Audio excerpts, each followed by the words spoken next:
Welcome back to Tipping Point. I'm your host, Kara McKinney. There's a lot of legislation going back and forth on whether or not the state can or should be allowed to take your child away from you if you don't want to trans them. But the reason why there are systems in place for that already, in which the left can just use that pre-existing framework for their own political ends, means we need to take a closer look at the system itself. Too often we see good parents caught in the crosshairs of CPS, while truly neglectful and even abusive parents seem to get away with it until it's too late for the child.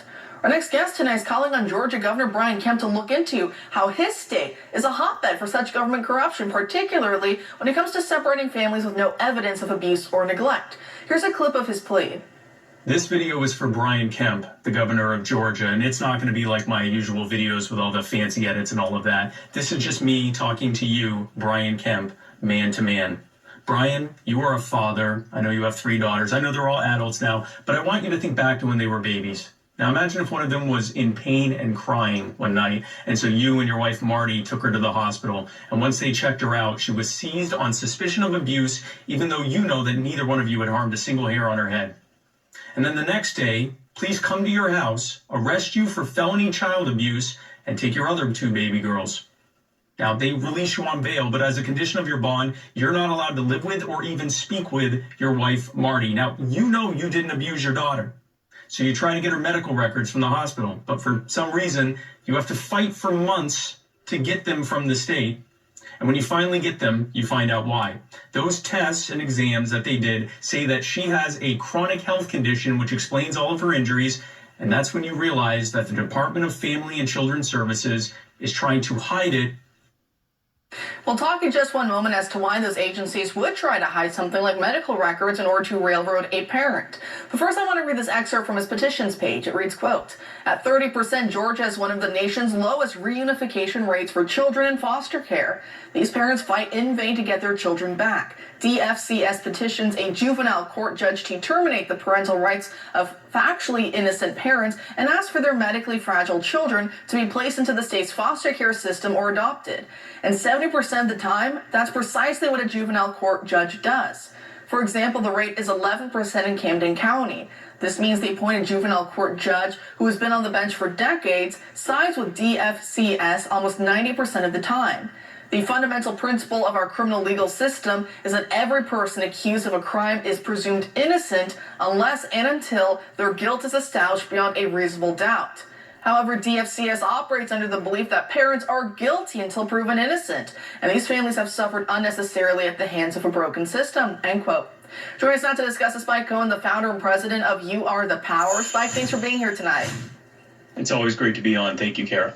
Grace, that hypothetical you used in the clip we just showed about the governor isn't just a hypothetical to the Hernandez family that we've spoken about before on this show, is it? No, it's not. Not to the Hernandez family or to the Timms family or to the Sullivan family or to many, many other families in Georgia. It's actually worse than what that wording said. It says that, they're presumed guilty until they can prove themselves innocent. It's actually worse than that. They're presumed guilty and then not allowed to prove themselves innocent. We have family court judges who are refusing to hear the evidence that shows that there was no abuse and that this is a chronic health condition that these children have. And instead they rely on the testimony of the so-called child abuse pediatrician, who very often doesn't bring any paperwork and just says, yeah, I'm pretty sure it was abuse. And why the railroading? Why would some of these state agencies be so vested in, listening to one person and then excluding all the exculpatory evidence and not paying it much mind? That's how they get funding. And that's the problem. And the system is set up in such a way that in order to maximize the funding that they get both from the state of Georgia and from the federal government through a title in the Social Security Act, the more times they say that there is abuse, the more money they get. And if that child has a chronic health condition, which they then acknowledge after they've taken it from the parents, first they say it's abuse, and then once they have the child seized, they go, oh, this child has a chronic health condition. They get even more money. And then when they place that child for adoption, they get even more money. And not only do the departments get more money, the actual individuals involved in the system get more money. The child abuse physician, the caseworkers, the court judge, everyone involved is basically being paid off. And at this point, it amounts to a child trafficking operation. They are being paid to take children from innocent families and give them to another family. That's child trafficking.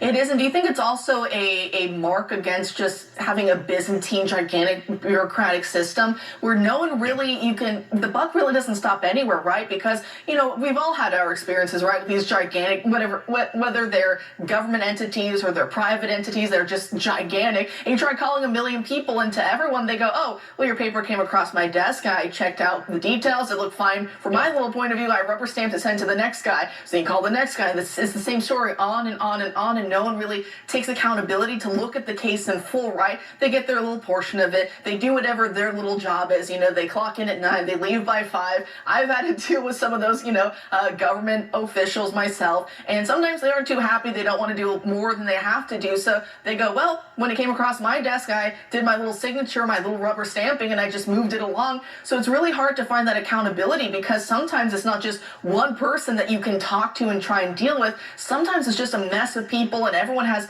only little pieces of information that maybe their colleague in another department doesn't have, and then you're trying to connect the dots, and at the same time you're the one, like you said, you can't even prove yourself innocent because they're saying you have to stay away from your children, they have to be over here, you can't even visit them, and they're putting all these restrictions on what you can and can't do. So do you think that that may play as a role, that some of these government agencies, they're just so powerful, but these aren't exactly the people you want to be having all that power in their little hands? They're way too big.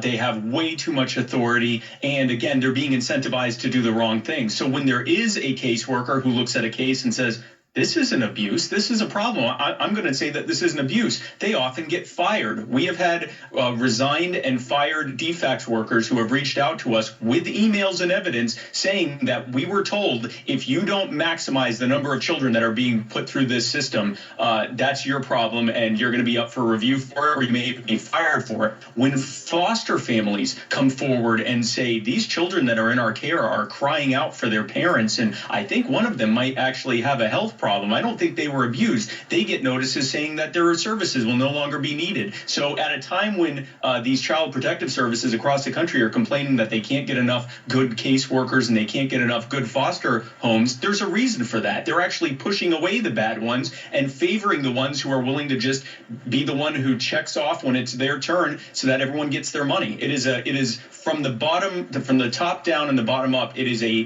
at this point, I would call it an evil system. It is incentivized to do maximum harm to families in order to traffic children for money.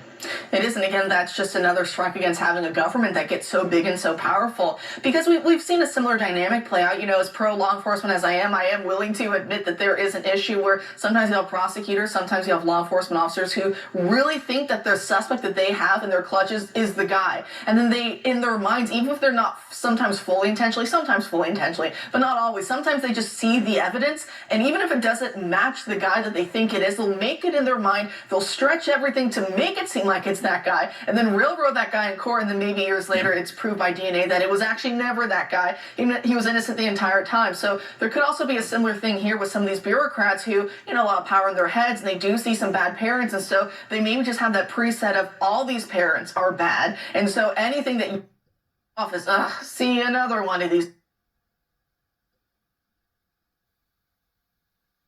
Those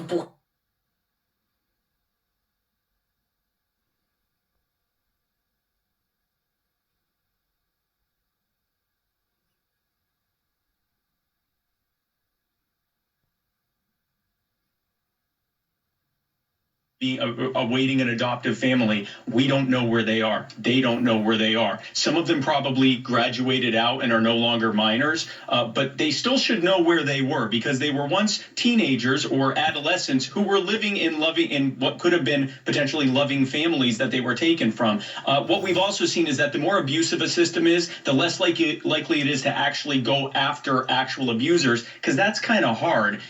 Actual abusers they know how to skirt the system, they know how to play the system, they know how to cover their tracks and try to hide the evidence, they know not to talk to the investigators when they come. But innocent parents who did nothing wrong, when the police come, they're happy to talk about it because they know they didn't do anything wrong. There's no tracks to cover because they didn't do anything wrong. They're not trying to obfuscate the system because they didn't even know the system was like this. They literally just took their kid who was complaining of being in pain or crying or had swelling and took them to a children's hospital and haven't seen them since. So the more abusive a system like this is, the less likely they are are to actually go after abusers, because at this point they're acting like a predator, and predators tend to go after the easiest prey. No, that is such a smart point. So before I let you go tonight, Spike, where can viewers who feel fired up about this too, where can they go and help you in this quest?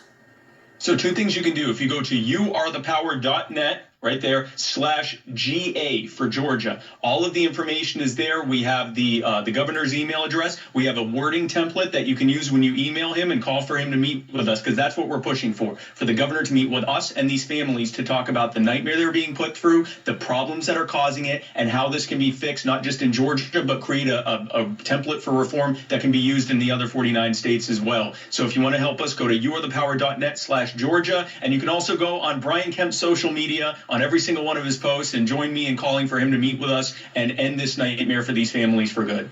Well, Spike, I really appreciate it. Thanks for joining us tonight. Thank you. Thank you, Kara.